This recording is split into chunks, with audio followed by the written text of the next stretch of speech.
Again, just working in as necessary. You kind of see any spots that need working in, they just kind of show up as little dark spots where, you know, air bubbles underneath are popping up through. And that just means that, you know, there was a void underneath. The air has come up a bit and you need to work some more resin into it. Okay, I've got enough resin around here, so I'm just going to go back and do the front.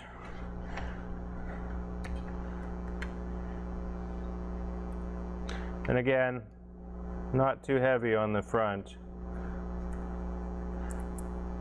just because it drips and that sort of thing.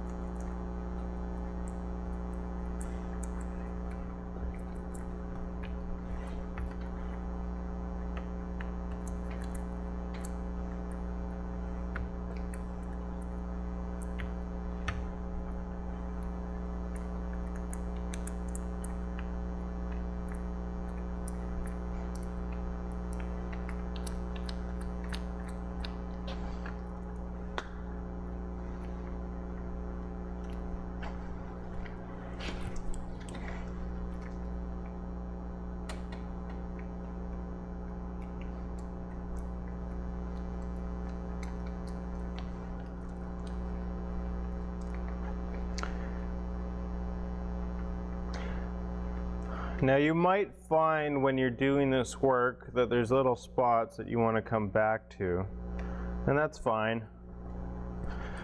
One of the benefits of the surface veil that I used earlier on this corner is that it's so fine you can blend it in quite easily with the gel coat and just kind of reinforce or bridge a gap or close a hole up that, you know, maybe was around one of these corners that you thought you had fixed, closed up, but hadn't quite.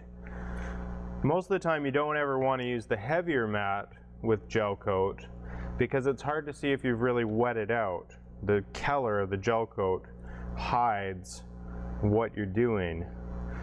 But the surface veil is so thin that really almost anything's going to wet it out. And it's safe to use with gel coat, no problem.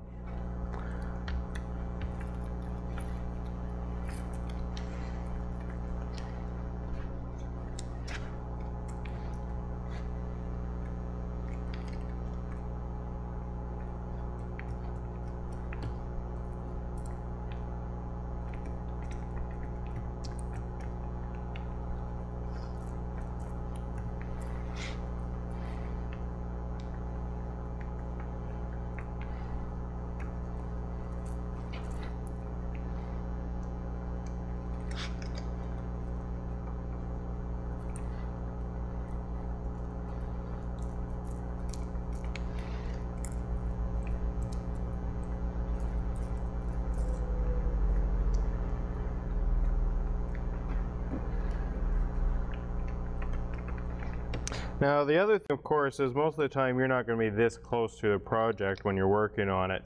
You'll be working with a large roller and a pole, and you'll be standing, you know, about 5-6 feet away, or at least your eyes will be.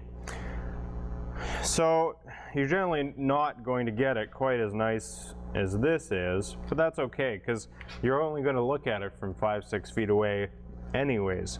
You don't have to judge your quality based on what it looks like from, you know, 1 foot away.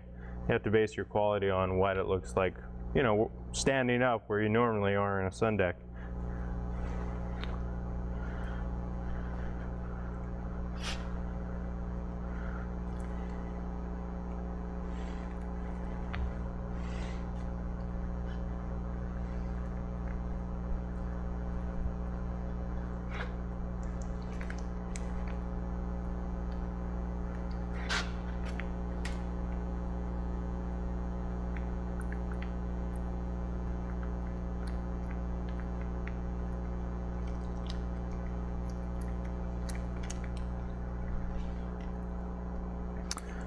Okay, that just about does it. I'm just going to do a little bit more rolling out, more for areas that are a little bit heavier now, just so they don't look too out of place here.